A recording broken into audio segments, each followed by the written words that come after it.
Good afternoon, everyone.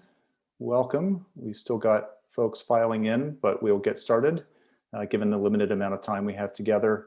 This is the panel on restoring confidence in the US election system. My name is Barry Burton. I'm the director of the Elections Research Center, which is sponsoring this event. I'm also a professor of political science at the University of Wisconsin-Madison. We have a really wonderful group assembled here to share with you their perspectives on how we rebuild voter confidence and trust in the system in the wake of a really tumultuous presidential election, a very long campaign, a very unusual election season. I'm not sure that there's a more important issue right now for democracy than ensuring that the public believes in the system that gathers its votes and chooses its leaders. And there's a lot of good to say about the 2020 election. By most accounts, it was the most secure and most transparent election probably in American history. A record amount of voter turnout, the highest level of voter participation in about a century, certainly in the modern era.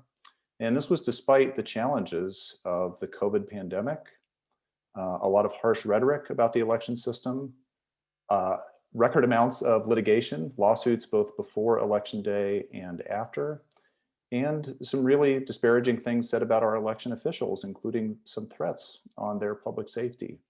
So we have work to do to make sure that the good things from 2020 carry over to future election cycles and that we try to mitigate the troubles we encountered. And there will be a lot to look at over the next couple of years. Democrats in Congress are pushing a fairly substantial election reform bill that includes a whole range of things from campaign finance to districting to voting machines and early voting. But there are also hundreds of bills being proposed in state legislatures around the country. And so I think this panel can help inform the discussion of those proposals as they go forward. So the question to our panelists today is, what can we do to rebuild voter confidence? As I say, we have a terrific group, so I think we have a variety of perspectives to hear from today. But also you watching the panel, we would like your perspective as well. You can enter questions for us to consider using the Q&A function in Zoom. So not the chat function that you might be more familiar with, but at the bottom of your screen for most users will be a Q&A button. And there you can enter questions and we'll get to just as many of those as we can. If you are on Twitter, you can also use the hashtag #ElectionConfidence, #ElectionConfidence to be part of the online conversation there. So I'm going to start with our featured speaker today, and that is the Honorable Maggie Toulouse-Oliver. Secretary Toulouse-Oliver is the Secretary of State in New Mexico and has been since 2016. Before that time, Maggie was the Bernalillo County Clerk and spent a decade in that position. For the past year, she has been president of the National Association of Secretaries of State, or NAS, which is the association primarily of chief election officials in the states. Not quite in Wisconsin, but almost everywhere else, that's the case. And so has been serving in that role during one of the more challenging election cycles. During her time in New Mexico in office, Maggie has been working on a variety of issues in really productive ways, focusing on matters including voting access for Native American voters, serving people who have disabilities, dealing with cybersecurity, implementing audits, modernizing the voter registration system, and maybe most importantly, she has a background in graduate study in political science, which I really appreciate. So Maggie's going to give us her take on things we might do to rebuild voter confidence, and then we'll move on to our other panelists. So the floor is yours. Well, thank you so much, Barry. It's a pleasure to be here with all of you this afternoon and among some amazing scholars in this area, including my own mentor, Lana Atkinson. I have to give her a shout out always, who's been just a wonderful partner to work with over the years as I've been in the quote unquote real world of election administration, as you mentioned, Barry, for the last 14 years now. And certainly you are right. This last election cycle was unprecedented on a number of levels. Not the least of which was the amount of mis and disinformation, the completely polarized partisan environment that we are trying to conduct our elections in, and the abundance of conspiracy theories that really abounded. I have a pet name for the presidential election. I call it the circus. So, when the presidential election rolls around, I say the circus has come to town. This was my 4th presidential election that I've either administered or overseen. So I've gotten used to it over the years. There's always very amped up rhetoric. There's always a lot of focus on what's going on, a lot of folks paying attention to the process. Usually paying attention to the process for maybe the first time or the first time in the last 4 years, right, in a very attentive way. And to your point, the level of transparency that we saw this election cycle around the country was really wonderful for election administration. But the challenge is that we are dealing with this environment that we are all living and working in that is so distrustful, and that's deliberately, in many cases, misleading. So needless to say, this is a topic that I have and continue to spend a lot of time thinking about. And I think, the first and most obvious thing that I would say is that elections are never perfect. We are never going to have a perfect election process, a perfect election laws. There are so many things that we have to balance. Elections are incredibly complex logistically. They're not something that you can just wake up one morning and figure out how to do. There's something that experts and professionals are working on literally year round at all times to try to improve and make better for the future. With that being said, there's always more work we can do. And so from my point of view as an election official, state election official, we need to do a better job helping to try to educate the public about exactly what it is that we do.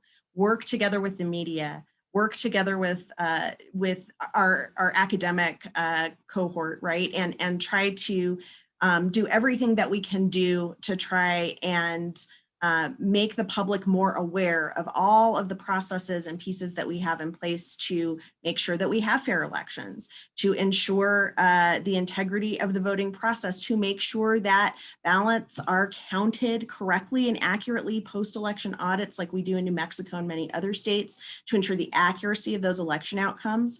And most importantly, to make sure that we are doing everything we can to facilitate as many eyes on the process as want to be part of the process.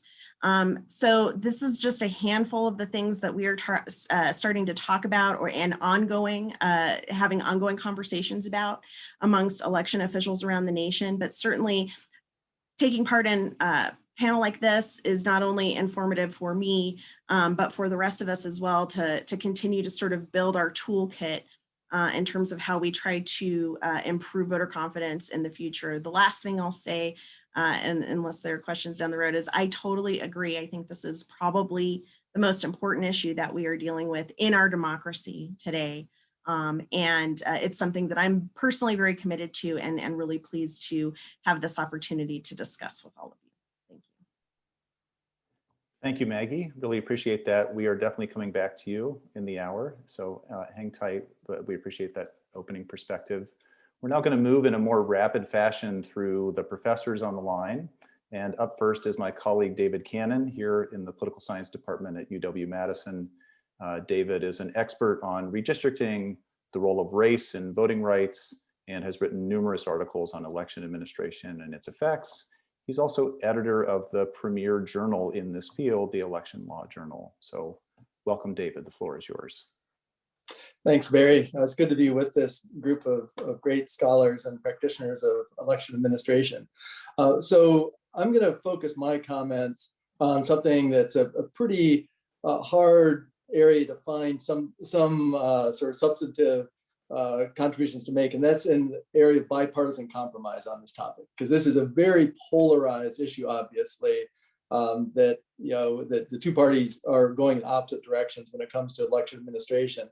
But yet, I think that if we're going to have any progress on this topic, we have to try to find areas where there can be some bipartisan compromise if we're going to get real legislation at the national level anyway.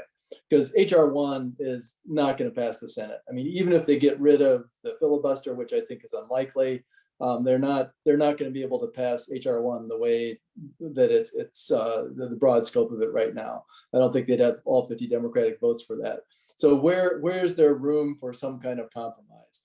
Well, I think there are a couple areas, like Ned Foley had an op-ed in the Washington Post a couple weeks ago where he laid out one example of a big compromise, which could be stronger voter ID laws and trade for a national bipartisan redistricting process, and where you'd have bipartisan commissions in all states doing redistricting. Another one, could be something like, more focus on the integrity of the voter files in trade for universal automatic voter registration.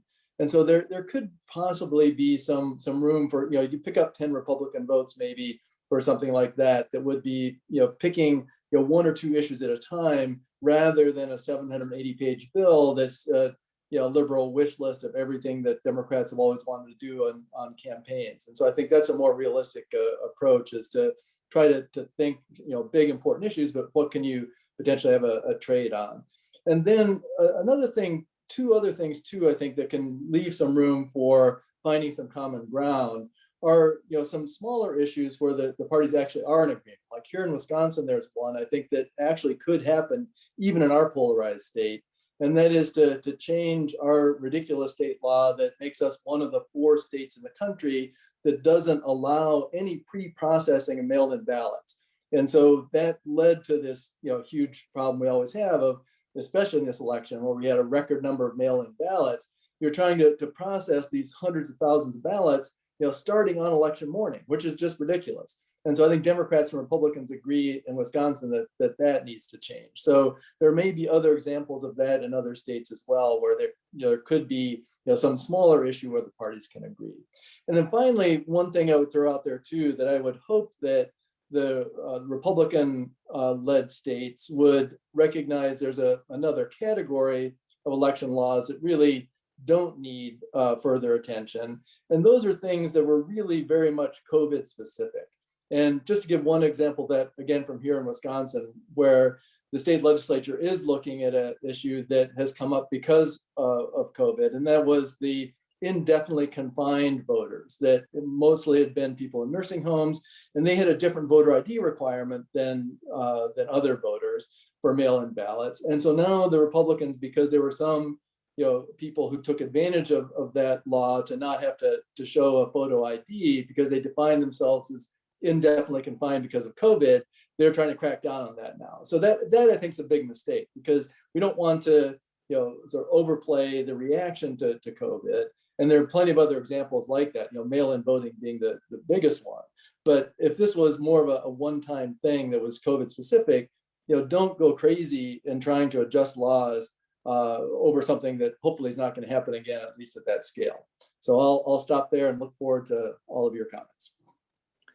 Thank you, David. Up next is Professor Bridget King. Bridget is a professor of political science at Auburn University.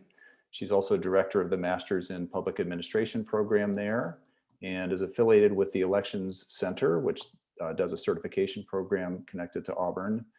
Bridget is an expert in disenfranchisement laws that are related to past felonies. She's also done research on poll workers and wait times and how both of those factors contribute to voter confidence at the polls. So Bridget, over to you. Thank you, Barry, and thank you for having me. So when I think about trust and or mistrust and why it exists, I think it's often because people perceive that the government, systems, institutions, and structures are not serving their interests. But when I think about, in many instances, that's where the presence of trust or the distrust ends, because in the United States, the roots of where this trust comes from is vastly dissimilar for groups that participate in our electorate. And so broadly, you have people who only trust the system when it is structured in a way that is restrictive and does not make space, being perfectly honest, for people like me and people who look like me, who actively work through legislation or individual action to ensure that it stays that way.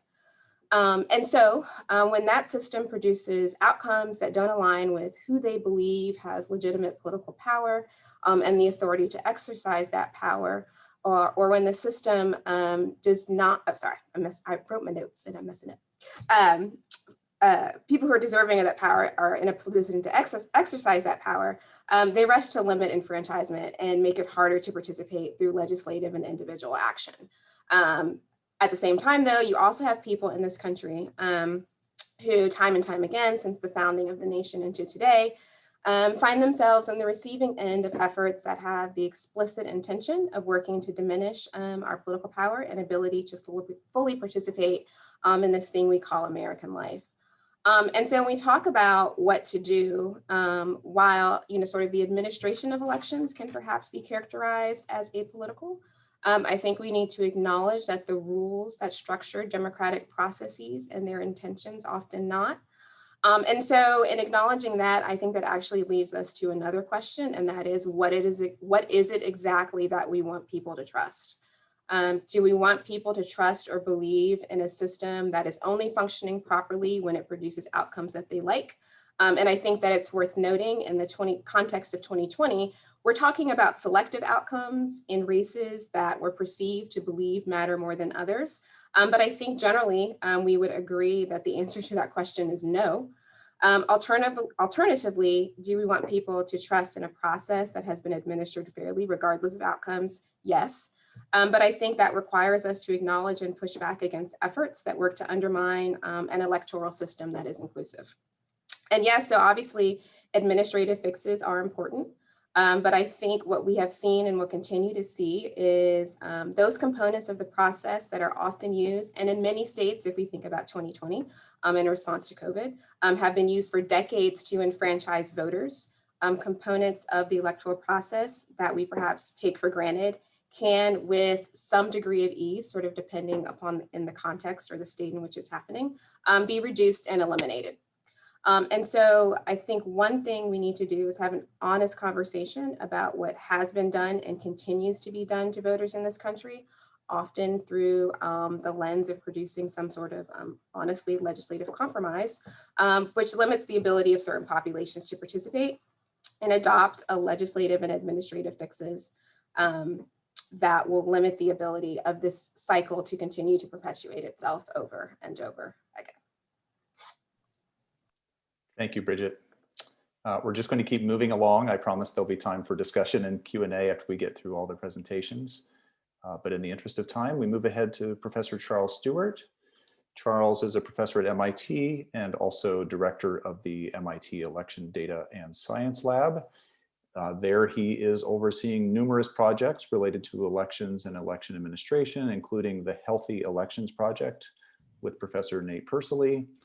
He's a scholar of election administration that I think it will be familiar to many people in the audience. He has done research on aspects including voting by mail, voter wait times, voting technology and machines, voter attitudes, and voter confidence through the survey on the survey of public administration and elections. Do I have that right? The acronym is SPAE, and you can correct me, Charles. So over to you, Charles. Thanks. Thanks, Barry. It was the P is performance, or survey the performance of American elections. But thanks for the shout out, and thanks, Barry, for inviting me. And I apologize for not being on the screen right when we came up. So the question is about confidence, and this will be the second time in a week that I've pushed back on a question about confidence propounded to me by a professor at the University of Wisconsin.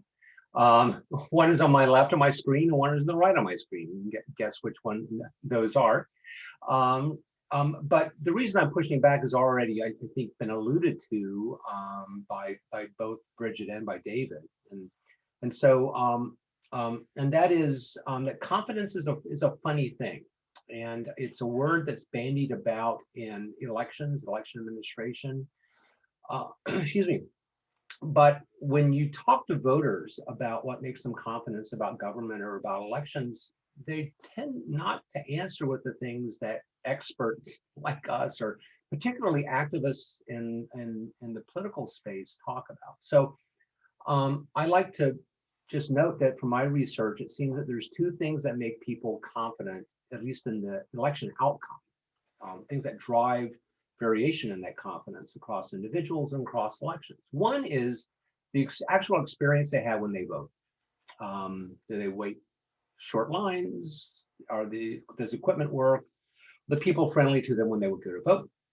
Second thing is that their candidate wins. So if we were to maximize confidence, I mean, the obvious policy solution is to make sure everyone has a good time in their polling place and that their candidates always win. And unfortunately, guaranteeing the second leads us down all sorts of paths that we don't want to go down. And so it seems to me that we need to rethink what we mean by this question. And in general, I think, and that's why I don't like to actually think of so much about voter confidence or even voter trust, but thinking about the things that make elections trustworthy to independent observers to elections. Okay, and so there's a number of ways of thinking about this. And I think one important way is to think about trust in what the government does, and the functionality of government, et cetera. That's something I'm not really an expert about.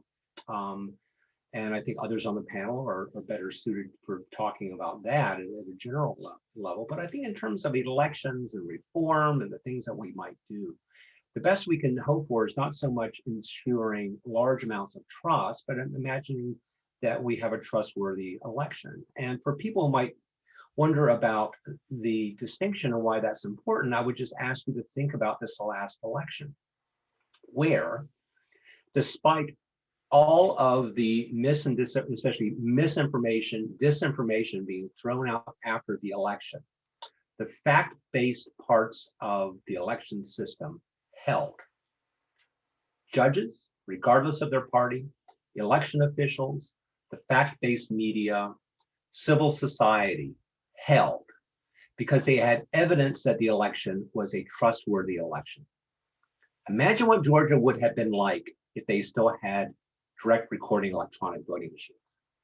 Imagine what it would have been like if they didn't have an election auditing, post-election audit statute.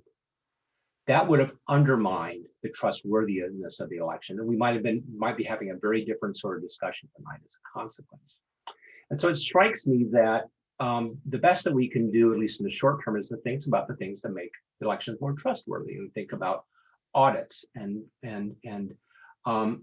visibility and those sorts of things. We also need to think about, things that make it worthwhile for people to vote, such that they think that their vote matters. But those things are harder to do.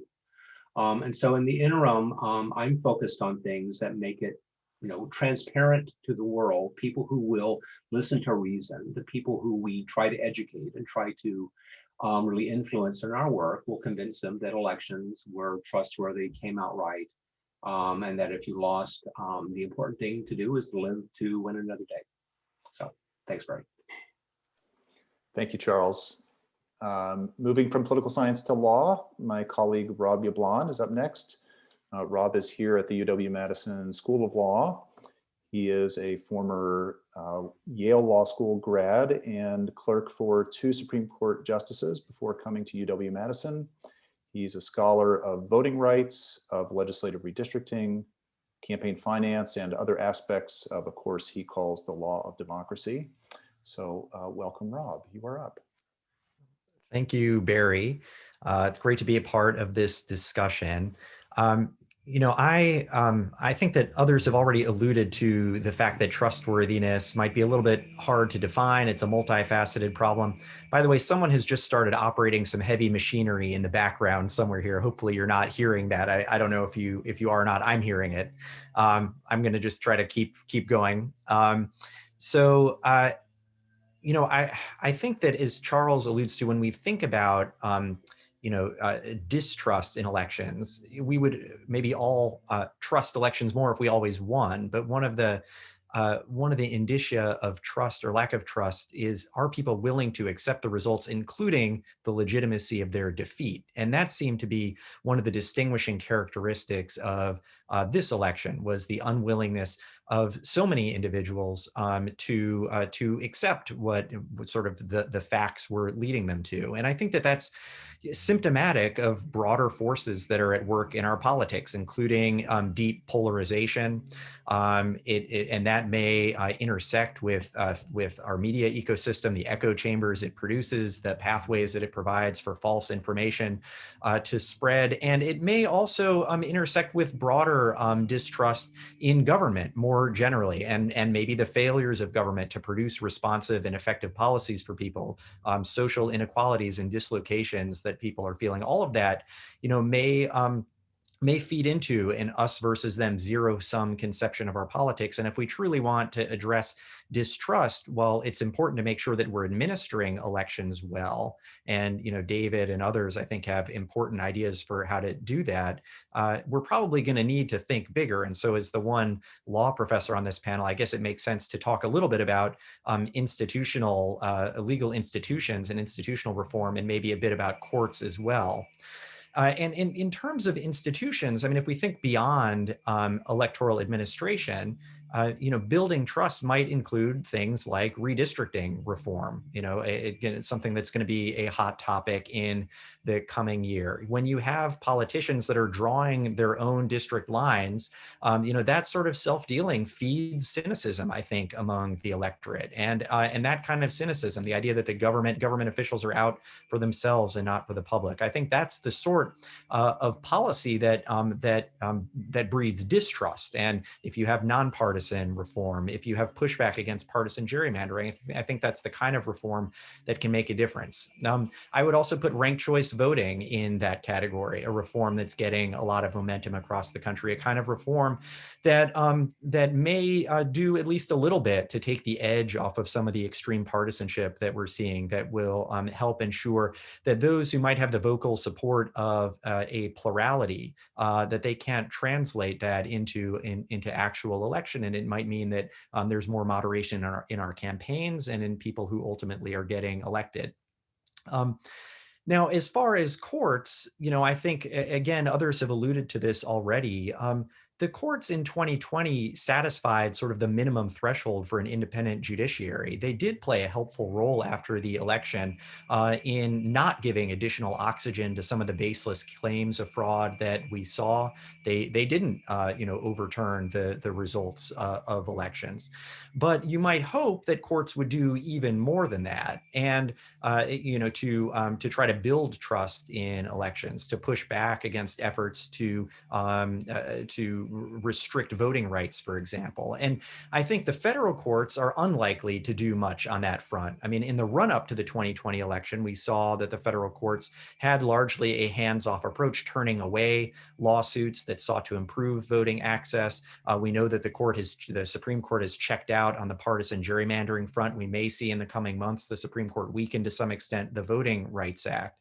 I think, frankly, if this court stepped up and said that some of the efforts that are being undertaken now to minimize voting rights are improper, that would carry a lot of weight across the partisan spectrum, but they're probably not going to do that. There might be a little bit more hope for that sort of action in state courts. And this is, I think, we when we think about voting rights, we often are fixated on federal courts, but it is important to think about state courts as well. And there are examples of state courts that have taken a more assertive role, for example, on the partisan gerrymandering front. State courts are in some ways better situated than federal courts, in part because state constitutions often say more about the federal constitution in terms of the right to vote. And so they have more to work with.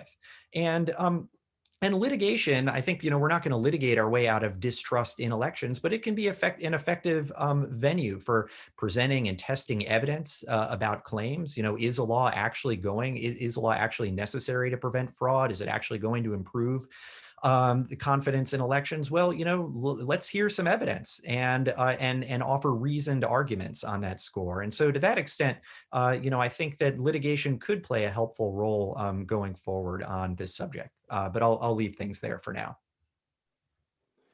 Thank you, Rob. Let's move next to Lana Atkinson. Lana is a professor at the University of New Mexico, where she's also the Regents Lecturer and Director of the Center for the Study of Voting, Elections, and Democracy. Lana is the author or co-author of numerous studies focused in particular on voter confidence and other voter attitudes, including audits, which have come up here a couple of times. So Lana, we look forward to what you have to say. Thanks very much. And thanks for having this, Barry. A really interesting discussion so far. I want to think about this through the lens of sort of the pillars of election administration, which are integrity, access, and finality. And the difficulty that election administration has, because these are often in conflict with one another, and a strong election system has to balance all of these goals, and they're very much in tension with one another. When we think about voter suppression and voter fraud, these are really two pillars, right, of election administration: integrity and access. And they are the flip sides of the same coin, because when you create an election system with greater integrity, it has less access, and vice versa. The more access there is, the less integrity there is. And we need to build a system that considers both of these, or all of these. Now, when we think about fraud, which was a huge issue in this election, it's usually talked about as not being widespread, and our standard seems to be it did not have an effect. If the anomalies are larger than the difference, then we run a new election. And for example, Arizona has laws to this effect. A number of states have laws to this effect. In this election, there was a lot on the internet, especially afterwards, that took these absolutist statements. There is no evidence of election fraud. Well, this statement is clearly incorrect. Of course, we can find examples, individual examples of election fraud here and there. Most recently in 2020, the primary in Paterson, New Jersey, and of course, North Carolina's election in House district election in 2018. And those were very, very sophisticated operations if you take a close look at them, and they went on for many, many years. But I think more generally, when we talk about voter access and voter integrity and voter fraud, we really talk about it in a very nuanced way. We say it is not widespread. We peg our understanding around its effect and not its presence. And I think we need to consider the same standard possibly for voter suppression, the other side of the coin, which I think as someone who is on the left side of the fence, I tend not to look at it that way. I feel like I tend to bias my attitudes in favor of voter suppression, that there's voter suppression and we need to worry more about that aspect. So I think we need to consider that same standard for voter suppression and the other side of the coin. I'm not sure we do that, again, because of our moral biases. So let's take a look at one: voter purges. Voter purges are considered to be voter suppression, yet many places across the country, the voter registration files suggest that local populations are much larger than the census.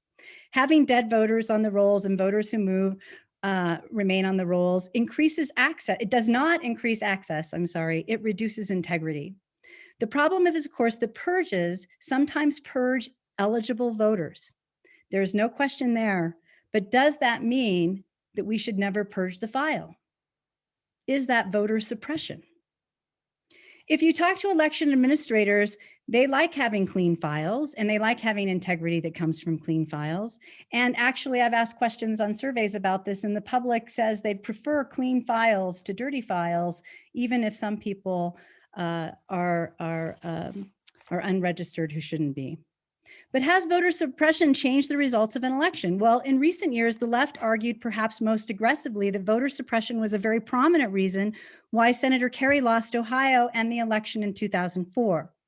This led to Senator Boxer and some House Democrats challenging the electoral votes in Ohio in 2004, a precursor to 2020. Another example would be voter ID. If voter ID is a voter suppression measure, it doesn't seem to be a very good one. The earliest literature on this had a very hard time finding a connection between voter ID and voter turnout. And most recently, we see what we're calling a backlash effect, where actually it seems to mobilize minority voters. The fact is, both cries of voter suppression and voter fraud are overstated, and we don't apply the same standard to their examination. While I admit there are certainly systematic examples of voter suppression that are widespread, we can also find examples of voter fraud that are widespread, especially if we go back in time. Importantly, neither are widespread.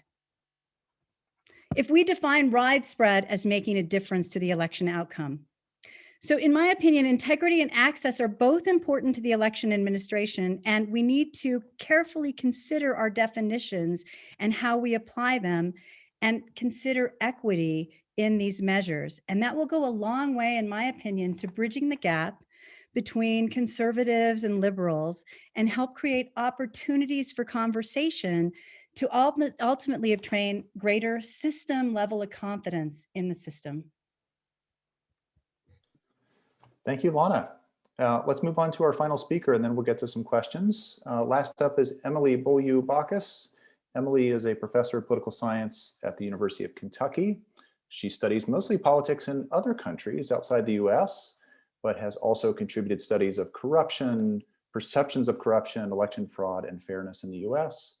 She's the author of the book, Electoral Protest and Democracy in the Developing World. Welcome, Emily. Thank you so much, Barry. Thank you for having me. It's such a treat to be here with you all. I see some familiar faces, some new. It's just really delightful. I am afraid my contribution to this is a little less delightful. I am probably the doom and gloom portion of the program.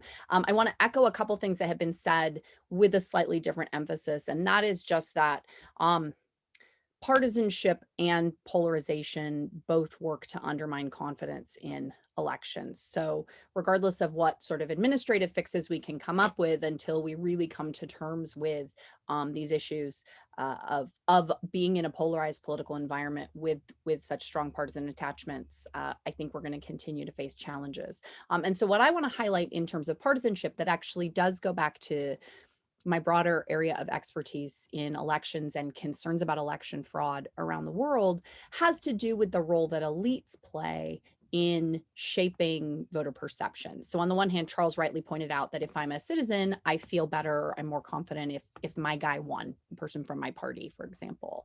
But I think equally important is the kind of messaging that gets communicated from partisan elites about how members of their party should be viewing an election, right, and its integrity. And so I think what we've seen in the US, and I want to say all of my US-based research predates 2020, right? We're talking, it predates the Trump administration. This was all 2014, 2015. And to me, what's been striking is to see some of the themes that were already emerging at that point in time really continue to grow in emphasis over the time that Trump was in office, culminating in this most recent election. So I think, similar to Lana's point about the difficulty of demonstrating certain effects when it comes to voting laws, we've also struggled to demonstrate conclusively how high turnout benefits or harms a specific party. And yet what we know about partisan elites is that they behave as if they all believe increased turnout benefits Democrats, right? So even if we can't really consistently demonstrate that, that is certainly how most Republicans and Democrats order their preferences around elections. And so what you saw emerging long ago was an emphasis among Republicans to try to restrict voting access in various ways, and an emphasis among Democrats to try to expand voting access, right? And slightly different from Lana, though, I will suggest that it wasn't a sort of a both sides situation in how that approach was pursued. If you think about most of the Democratic claims and concerns about voter suppression that are ultimately aimed at expanding voting and expanding the electorate, they tend to focus on voting as a right and voting as a justice issue, right? There's an emphasis on the injustice of voter restriction and wanting to increase access to voting, right? But the Republican strategy has been to emphasize concerns about election integrity and voter fraud specifically. So you have a little bit of a mismatch there where it really does, I think, fall more on Republican elites having perpetuated notions of fraud as being the justification for more restrictive voting laws. And this got reinforced with court cases, right? I mean, Purcell v. Gonzalez in 2006 is the biggie that I think of that came out with the holding that perceptions of fraud were essentially demobilizing. And so any kind of restrictive laws that needed to be put in place to kind of help counter that concern were okay, were justified. What's interesting is I think prior to this election, so like the voter fraud claims on the part of Republicans in this election, to me, were nothing new. I've been seeing this as the kind of mantra for over a decade, right? What's interesting is prior to this election, I think most of us considered that just sort of a tactic that was being used to restrict voting access, in line with this logic that if fewer people vote, it will benefit Republicans. If more people vote, it will benefit Democrats. Never before had I seen it. There was the brief flirtation in an election in Virginia where there was a reticence to accept the results, but never before have I seen it used to justify refusal to accept the results, right? That seems to be the innovation in this election. But it goes back to the idea that voters are going to cue off of these messages from elites. And so I want to leave it there, but I want to point out one other finding that I think is interesting and now relevant. Of all the kinds of scenarios of potential fraud that I have investigated citizen concerns around, electronic voting consistently evoked very low levels of concern compared to things like were people who were not eligible being registered or voting, except in a highly polarized environment. In a highly polarized environment, particularly older voters become as concerned about the integrity of electronic voting as they are concerned about things like standard voter fraud. And so I will just leave it that I think, this polarization issue can also intersect with some of our administrative considerations to make things even more challenging. Thank you, Emily. So we're getting a great set of questions in the Q&A. If you're watching and have more to offer, type them there. If you'd like to enter questions or comments online using the hashtag #ElectionConfidence, that's also welcome. I'm going to start with a question to bounce back to Maggie and maybe a couple other panelists to weigh in as well. I've heard a few different suggestions here that maybe we put into 3 different buckets. And so I want to ask Maggie which bucket you think is most valuable. One bucket would be big legislative changes, nonpartisan redistricting, ranked choice voting, doing away with the Electoral College. There's some big things, some of them in HR 1. Second bucket would be smaller kind of technical fixes that are sort of win-win approaches, something like ballot tracking tools that make absentee and mail voters more confident about their votes and also let election officials track them. You might think there's something there that Democrats would like, something Republicans would like. Maybe automatic voter registration is in that mix. There's some red and blue states that have adopted it. It has some cost savings, has some security measures, but it also enfranchises lots of voters, bringing them into the voting rolls. So that's a second bin, is sort of the technical stuff. And the third bin is just rhetorical. How much of this is just politicians or other political actors saying the elections weren't proper, that they had concerns, there were irregularities. And it's really that rhetoric that is driving confidence down. And so that's the thing that needs to be fixed. Is it all the above, or can we prioritize these in some way? Well, I tend to think it's the third bucket. But of course, that's the hardest one to fix, right? I mean, we go back to the origins and the pre-origins of this nation, and we feel, we know that this kind of rhetoric has been around for a long time. It's, I'm sure all of the academics here today will be able to come up with evidence as to whether it's worse now than it's been before. It's certainly pretty bad now. I think we can all agree on that. And actually, to your second bucket, the sort of technical fix bucket, ironically, I think that might be a way to get at that latter big bucket, in the sense that, and I think it was David who may have said this, but in the sense that we can start finding some compromise on some of these policies, even if they are small policies, even if they are, things that maybe don't completely change the election process, right? But the more wins that the more bipartisan compromises and wins that we can build on that front, perhaps we can start building some trust back between the parties, and the rhetoric can shift. I mean, if I could wave my magic wand, I would say nobody is ever allowed to use hyperbole, use mis or disinformation when it comes to the elections. Nobody's ever just, allowed to say something that it's not when it comes to election administration. But I think, in the sense that we can, bit by bit start building that trust back, perhaps that contributes to reducing the rhetoric from being so poisonous in this environment. Would other panelists like to weigh in? What on the range of things that might be done? Which do you think is most valuable? Is there a short-term solution versus a long-term solution? David? Yes, I think one thing that Lana was talking about would help build on this, and it ties into what Maggie just said too about building on some smaller bipartisan compromises. This idea that we should simultaneously be focusing on integrity and access at the same time, and trying to do the things that can push us towards trying to do both of those things, even if they are in tension with one another. I think that's a really important point.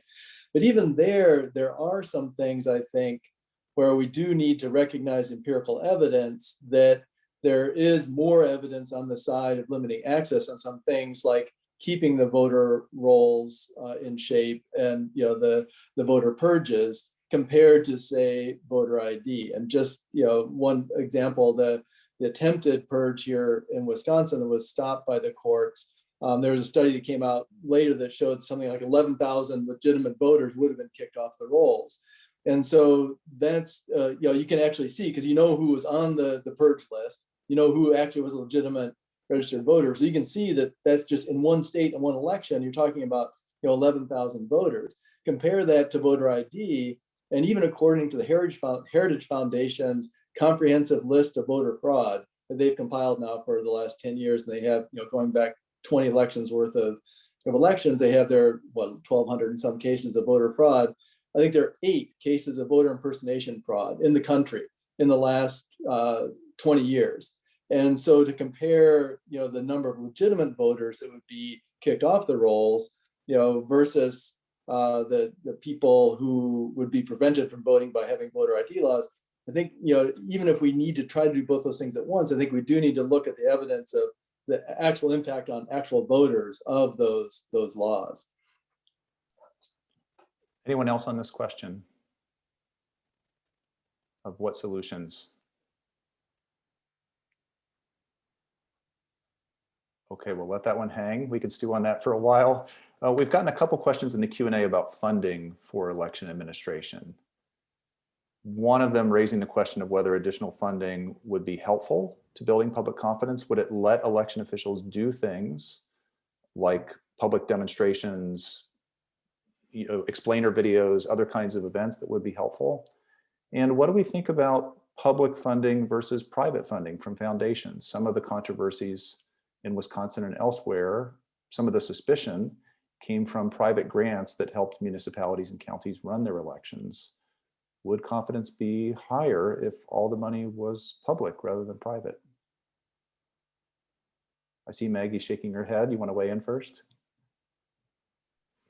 Sure. I am a full-throated advocate for more election funding at all levels. I think there is a lot that can be done on a variety of fronts, not the least of which, to your point, we could build more transparency into the process. I know a lot of jurisdictions this year experimented with making their post-election audits and their canvasses and their recounts, sort of available to the public through a webcast.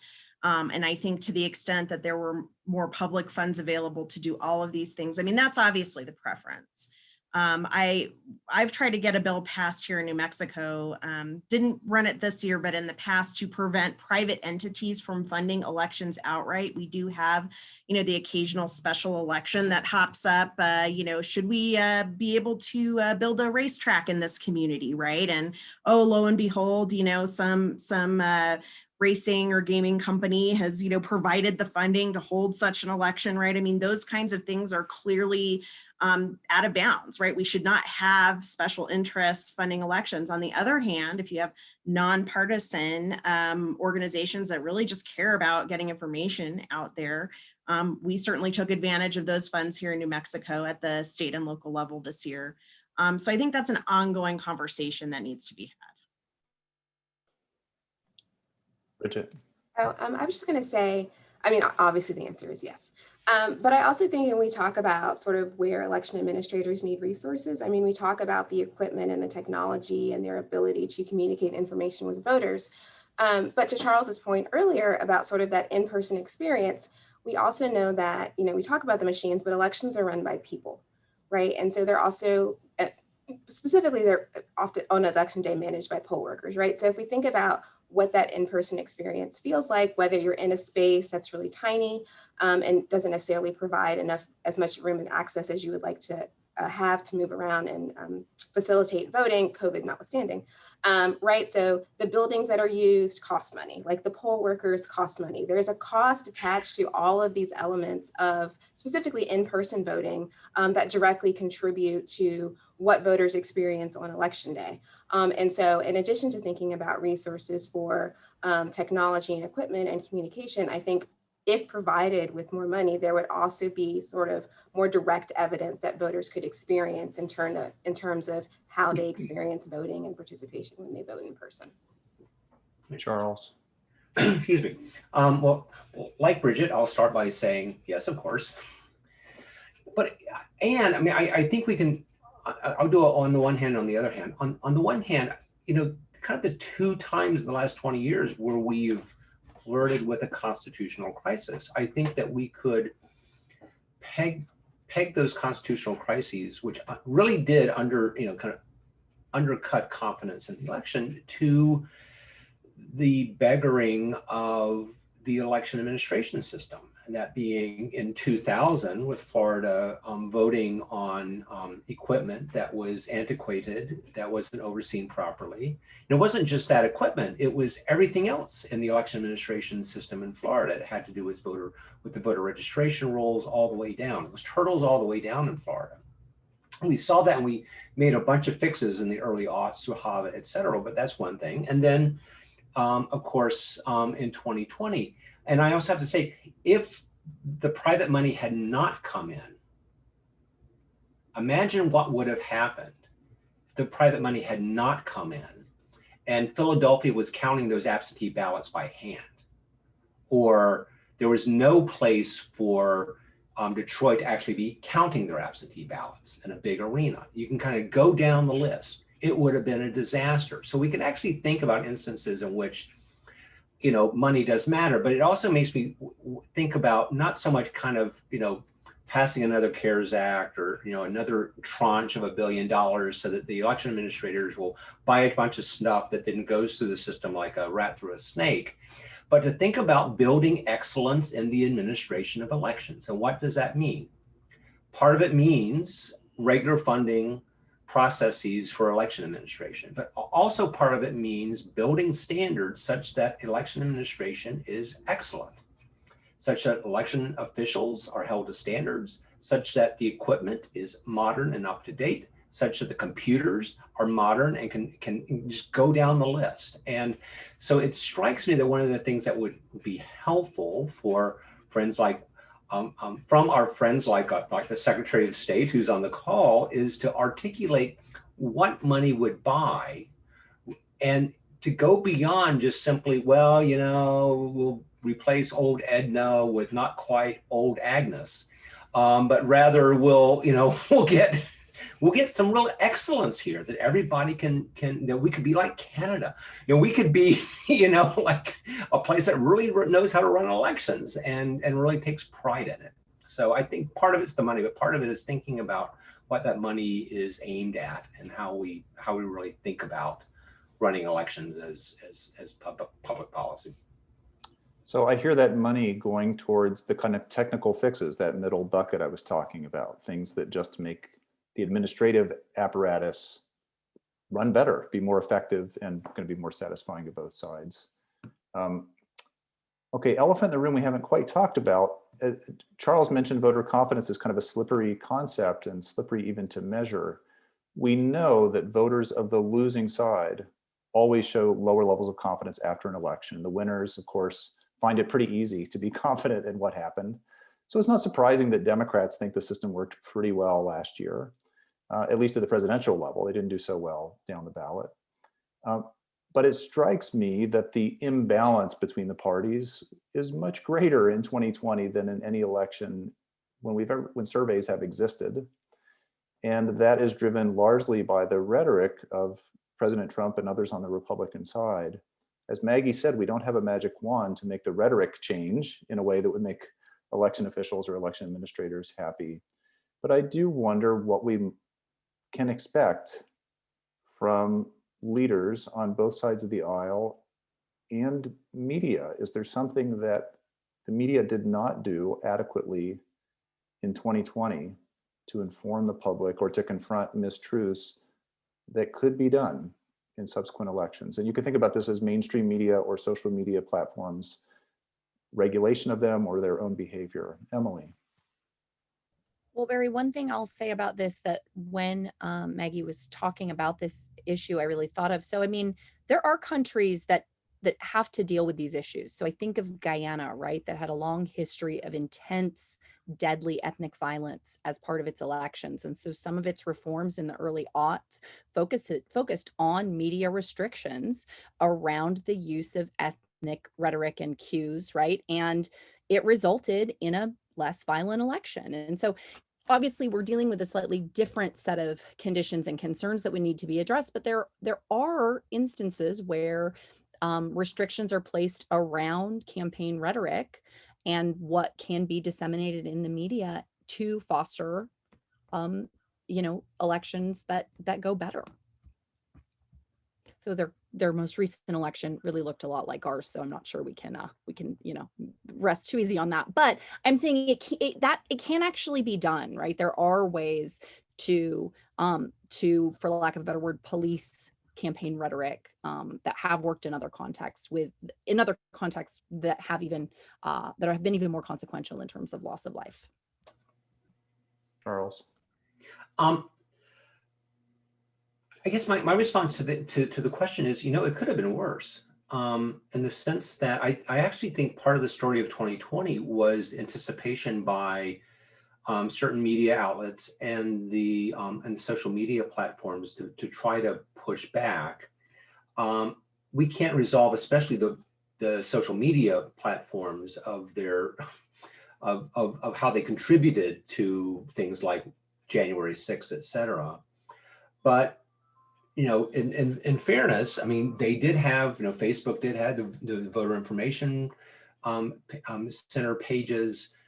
We had, newspapers who were beginning to, and other, mainstream media sites assigning people to not only cover the media, but to get cover elections, but to actually learn the business of election administration. We see, ProPublica was strong. We see the launching of Media Beat as a new attempt to try to kind of regularize the elections beat. And so and then finally, the media educated the public about the blue shift / red mirage, and I know for a fact that the networks were very conscious of what was happening on election night and how the telling of the story of the election returns was going to be perceived by the public. And so I actually think that this is a story where, yes, more can be done. But there's actually, I think, some lessons to be learned from this election that we can carry into 22 and 24 and build on those successes. And that might be one of the good untold stories of this election. Barry, if I might on that point really quickly, I was actually going to say, from my point of view, I was starting to do interviews about, what is election night going to look like? What are the days beforehand going to look like? When do you start processing absentee ballots? How does that work? What are the mechanics? What time can we expect results on election night? I was starting to do interviews like that 2-3 months before the election. Those are the kind of interviews I used to do maybe 2 or 3 days before the election, if I was lucky, right? The media really was engaged. And I think, to Charles's point, this is the first election that we really kind of had that kind of push. And as you said, Charles, the media really getting into the nitty gritty of election administration, doing stories on it, having a good handle on it, going into election night and in sort of the following days. But that was really the first election we've seen it at that level and so early. And so I think moving forward, the more of that they can do as early as they can do, the better. And let's not just forget about elections in between elections. I mean, that's what happens, right? Everyone just sort of forgets about them, and then, oops, it's election time again. Let's remember to talk about this. Of course, we're nerds, right?